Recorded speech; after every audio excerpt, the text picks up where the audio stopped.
Welcome to the Frontline Herbalism podcast with your host Nicole Rose from the Solidarity Apothecary. This is your place for all things plants and liberation. Let's get started. Hello, welcome back to the Frontline Herbalism podcast.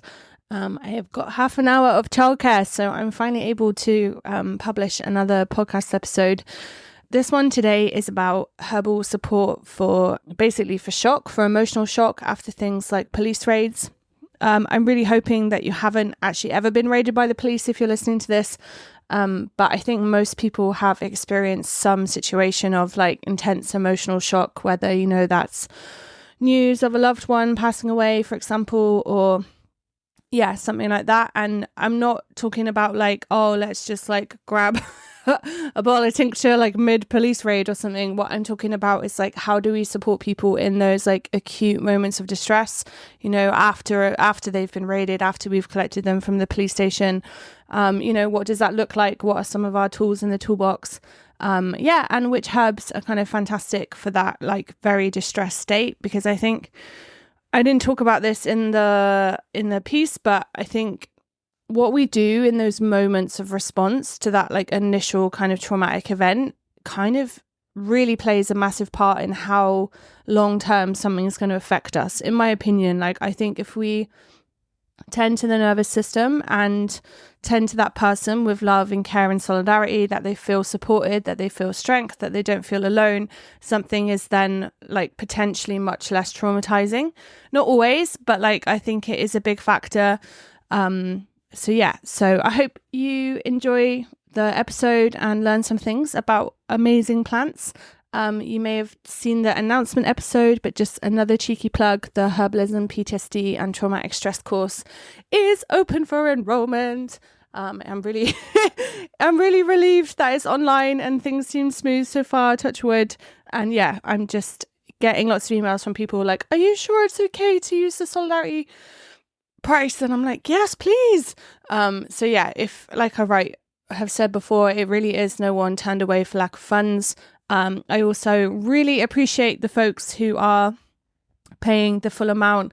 It makes such a difference, like in terms of supporting myself and, in terms of like paying for my like quote unquote salary, but also like all the costs of the Solidarity Apothecary are basically massively funded by this course. Obviously I do a bunch of other like fundraising things too, but it's just so enabling of so many things and so much organizing and support work and solidarity. And just thank you to everyone who's enrolled. And most importantly, I hope that the course is going to be life-changing for people doing it. That's kind of the feedback I've been getting.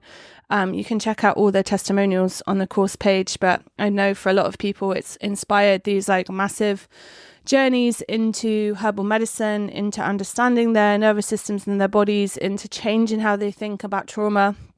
And that's just like so critical in terms of actually feeling different and actually feeling resourced to exist in this world, which let's face it, is not going to get less traumatic anytime soon. So that's, I put the course together as this kind of toolkit for a lifetime, really, and all of these plants that you can build a relationship with over time and how they can support you long term. Plants in my life like rose and lemon balm and milky oats, it's not that they've just helped me through one bereavement. They've helped me through several bereavements. They've helped me through breakups. They've helped me through friends dying and killing themselves. Like it's, they are literally like amazing allies for like a whole lifetime of coping in this world. So like, why do we have to keep going through it alone, So anyway, I'll put the link in the show notes. Please check out the course. It's only going to be open for a week or two. Please share this episode with anyone who's like experiencing state repression right now. I know a lot of people from Palestine Action, for example, have been getting raided, and I wish I was a bit more resourced. Rob's away at the moment. It's a long story. I will talk about it soon. But I am kind of solo parenting with a 4-month-old while trying to do all this stuff. So it's really difficult. And I just I'm used to doing a lot more like anti-repression and defendant work, but I just, haven't been able to do it so much other than the people I already support in prison, which is already a lot. So, but if you are someone who has been raided recently who would like some support. Like, I do hope to have more capacity when Rob comes back in October to be able to sneak off to my herb shed and get packages together for people and have this income boost from the PTSD course. So yeah.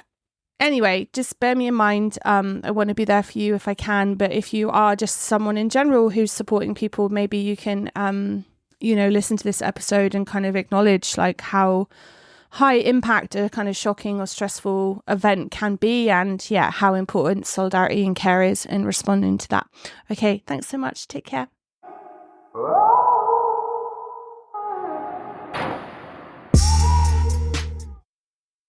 All right, in this episode, I'm going to be talking about police raids and herbal allies for shock. So yeah, I've been raided a handful of times over the years, thankfully not for a very long time. But yeah, they are definitely a quite significant experience. And I've worked with a few people who are kind of like living in that kind of repercussion of being raided in terms of it affecting their sleep or their nervous system. And I've supported them as a herbalist quite successfully. So yeah, I included a piece in my Herbalism and State Violence book about police raids with herbal allies for shock. So specific plants that are very useful in that kind of shock state. So once again, I'm going to kind of read the chapter and then I'm just going to kind of ad-lib as I go. Okay, so a police raid is an unexpected visit by police with the aim of using the element of surprise to seize quote-unquote evidence or arrest suspects. There can be many different kinds and they will obviously vary across countries. Commonly, they're around dawn when people are still sleeping. However, they can happen at any time of day. And they could be anything from a small group of officers to like a massive group of armed police. Most raids usually involve some kind of arrest at the beginning, a grabbing and a handcuffing of a quote-unquote suspect before they're able to move or escape. And other raids are more like kind of house searches where there is a warrant, meaning police can search the property even if they may not actually have enough evidence to justify even an arrest at that point. So yeah, I've had quite a hardcore raid before with armed police, and I've also had one where they've had a search warrant and they haven't been able to arrest me, but they've, come into my house uninvited. Okay, so during a raid, items may be taken. While there's meant to be like all kinds of legislation regarding what they're legally allowed to take and why, in my experience, like it is an absolute free-for-all. And even if the items are eventually returned, the goal really of the cops is like to cause like as much inconvenience as possible to the person being raided. And whatever tactics are used, raids are ultimately meant to intimidate, like as a tool of repression. So yeah, this kind of element of surprise creates a feeling of shock in the body, like having police break up your house, smashing your door, breaking your furniture, tipping food all over the floor, looking for things. Like these are all meant to create fear and leave you feeling violated, Houses like aren't homes for everyone, and I don't want to assume that everyone experiences a sense of safety, but like for many people, like a house raid is like enough to permanently change how you feel in a space. It can take away that feeling that a room or building is safe and cozy and instead create this like constant feeling of unease. And unfortunately, like the fear of being raided again takes its toll. So many people I know who have been raided like still commonly jump like if they hear any kind of noise around dawn, and many people can struggle to sleep for months afterwards, and many people simply find they have to move house in order to get away from the kind of energy and the memories of being stormed by police. Okay, so like what roles can herbs play?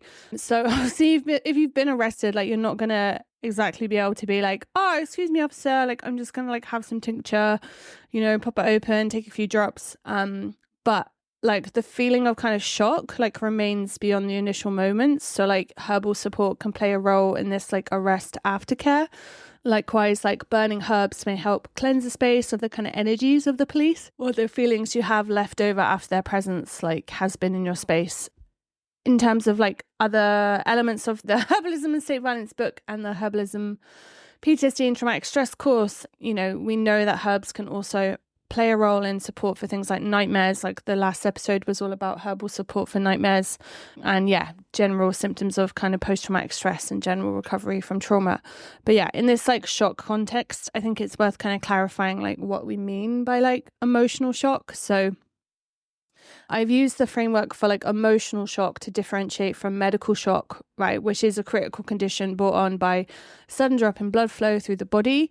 And, you know, that kind of shock may result from trauma, from heat stroke, blood loss, or an allergic reaction. It can also result from like severe infection, poisoning, severe burns, or other causes.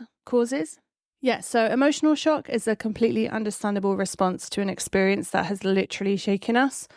Emotional shock demands an acute activation of the sympathetic nervous system, the body's fight or flight response, which can mean like an increased heart rate, tightness in the chest, breathlessness, like me right now as I've just been playing with my rescue doggy, lightheadedness, dizziness, headache, muscle tension, nausea, and many other physical symptoms.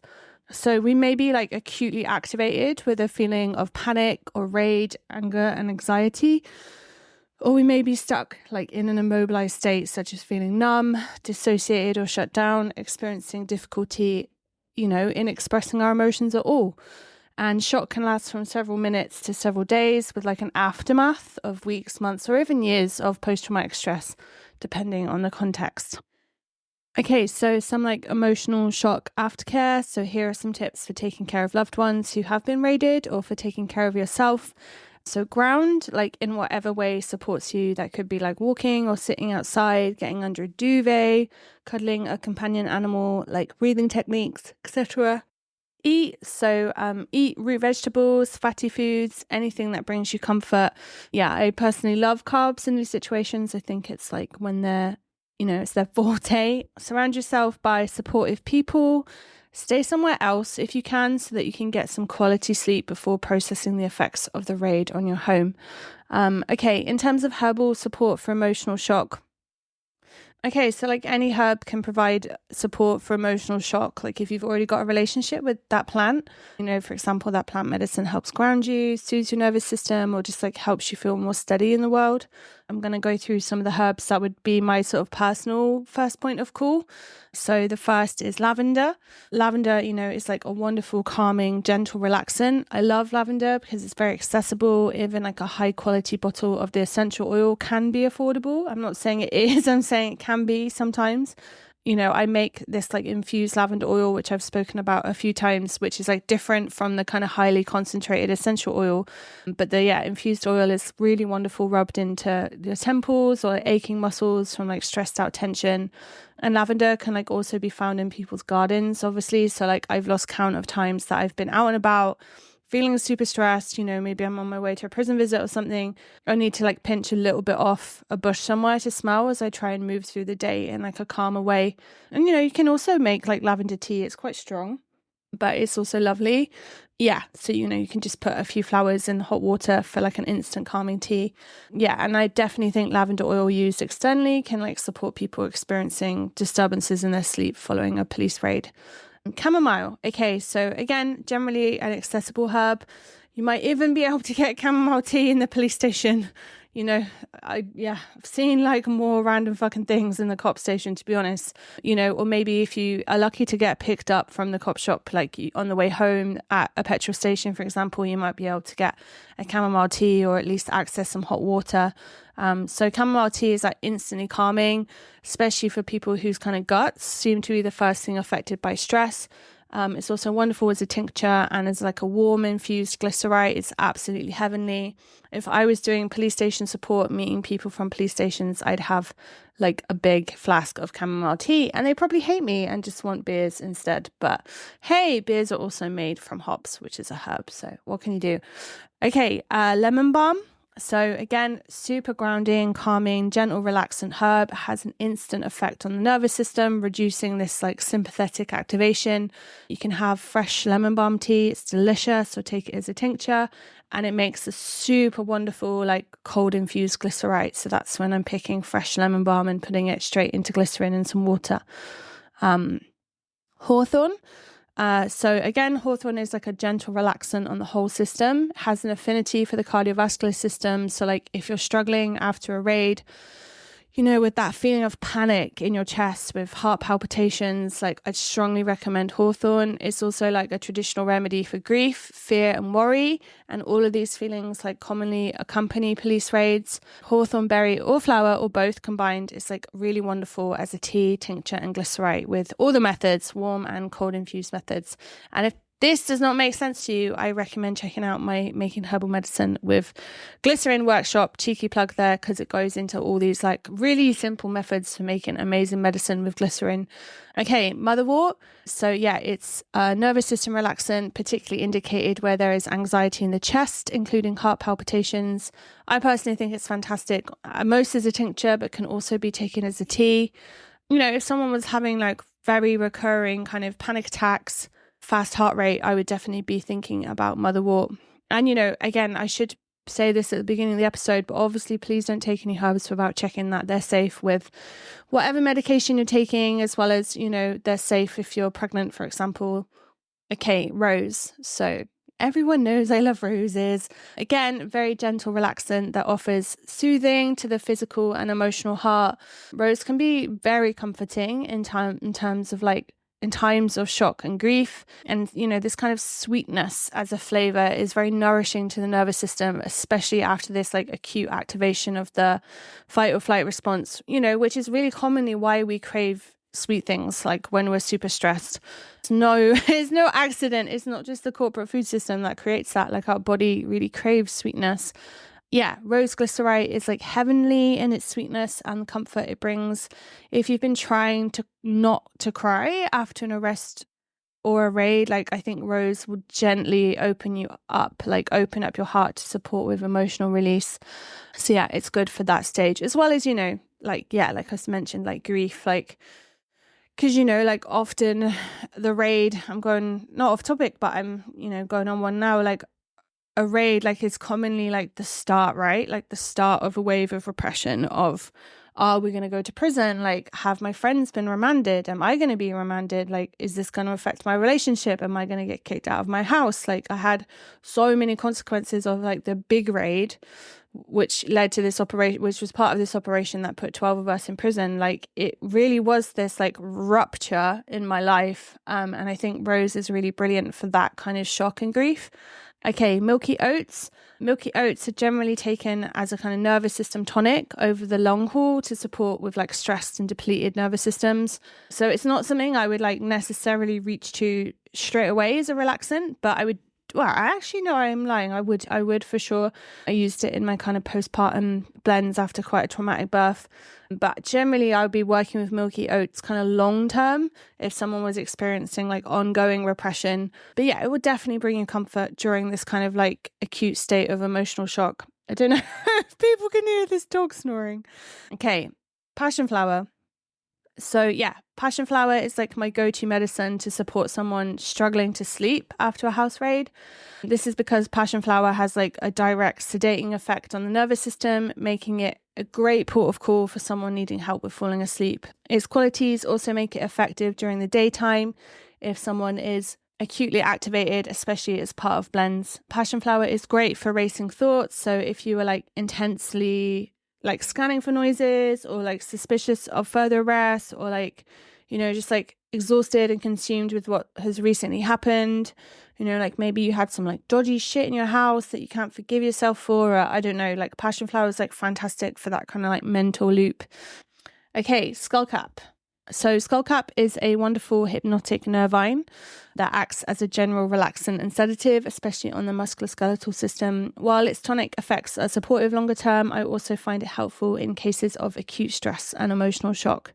Valerian is next. So valerian was actually used in the First World War and the Second World War, I believe, to treat soldiers experiencing shell shock. So it's very useful as a sedative and a relaxant, and it's effective for many people in soothing anxiety. But, it's worth noting that for some people, they have the opposite effect taking valerian and find themselves more agitated. And I would say that's only like 5-10% of people, but it can increase kind of nightmares and disturbing dreams. I'm definitely one of those people, unfortunately. However, for most people, it is very supportive to help soothe the nervous system during emotional shock. Okay, wild lettuce is one of the last herbs here. So wild lettuce is like a stronger sedative that may be appropriate when other herbs such as lavender or passion flower are not kind of doing the job, so to speak, in terms of supporting someone to get to sleep. So I've worked with wild lettuce during times of like acute distress and emotional shock following a traumatic bereavement or several bereavements. But yeah, in my experience, it has this more kind of instantaneous effect when supporting someone who needs to sleep following trauma.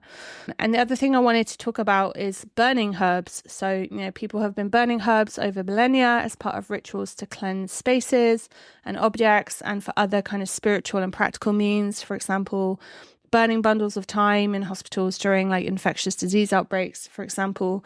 Yeah, and really unfortunately, like several herbs have kind of fallen victim to like capitalist commodification, with the like exploitation and packaging of indigenous herbs from different lineages to sell globally, which has like threatened the existence of species such as white sage, for example. So yeah, I strongly encourage people to research the practices of burning herbs in their own lineages and bioregions.